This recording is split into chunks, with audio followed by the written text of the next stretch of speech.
Racewatch 12 FASTLANE with Cade Heidemann is brought to you by Builder Service.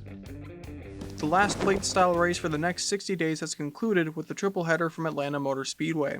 As could have also been said for Daytona, we saw some drivers we typically wouldn't see up front thriving at the track. The race kicked off in dominant fashion for Team Penske, who locked out the front two rows alongside the Associated Wood Brothers 21 and Josh Berry, and it would be the latter who had a stand-up performance in the first stage.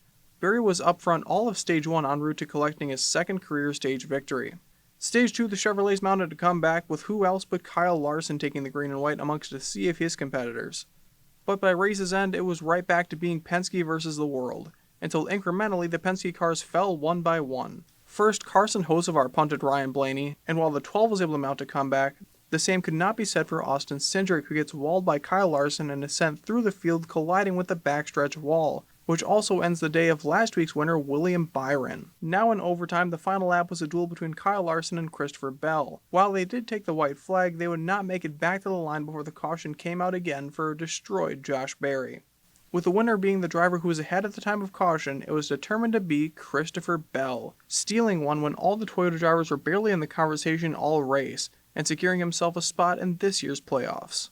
That's it for Fastlane. If you want to see the full version of Racewatch, including the rest of the highlights from this triple header weekend, plus my interview with Newswatch 12's Wyatt Williams discussing the most controversial moments of the night, head on over to wjw.com and look under the Sports tab for Racewatch 12, where not only does the full version live, but also the current Cup Series points report, as well as updated schedules from NASCAR and local tracks from around here in the Northwoods. In the Fastlane, Cade Heidemann, Racewatch 12.